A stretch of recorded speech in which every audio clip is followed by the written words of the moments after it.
Hey, Pastor Scott here with a word of encouragement. I read this earlier this week that it was on April the 15th, 1865, that Abraham Lincoln was shot. It was April the 15th, 1912, that the Titanic sunk. And it was April the 15th, 2013, that 3 people were killed and hundreds injured in the Boston Marathon bombing.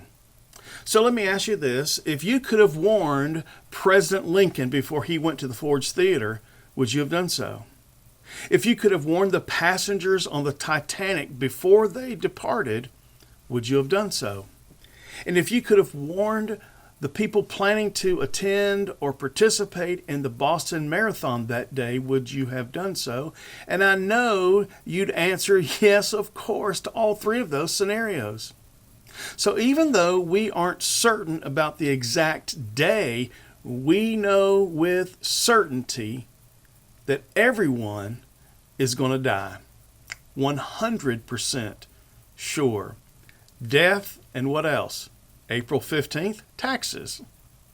So knowing that and knowing your heart to warn people to spare them of tragedy, are you prepared to share the good news of the gospel of Jesus Christ with people who don't know it? Peter says this in 1 Peter 3:15, always be prepared to give an answer to everyone who asks you to give the reason for the hope that you have, but do this with gentleness and respect. So the question is, are you prepared? I think folks make this a lot harder than it is.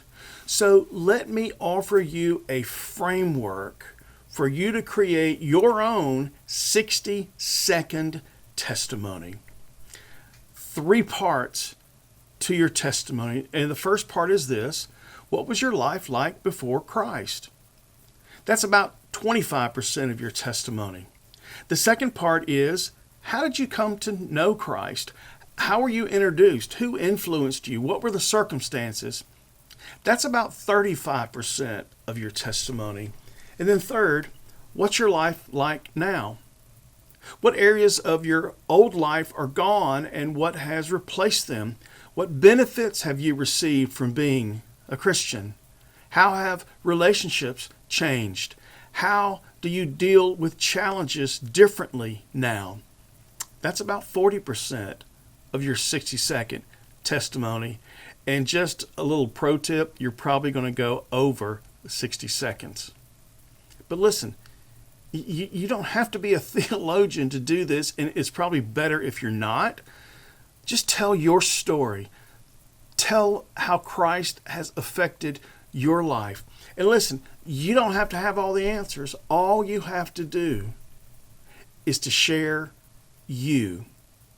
So, be prepared to give an answer to everyone who asks you to give the reason for the hope that you have, and be encouraged.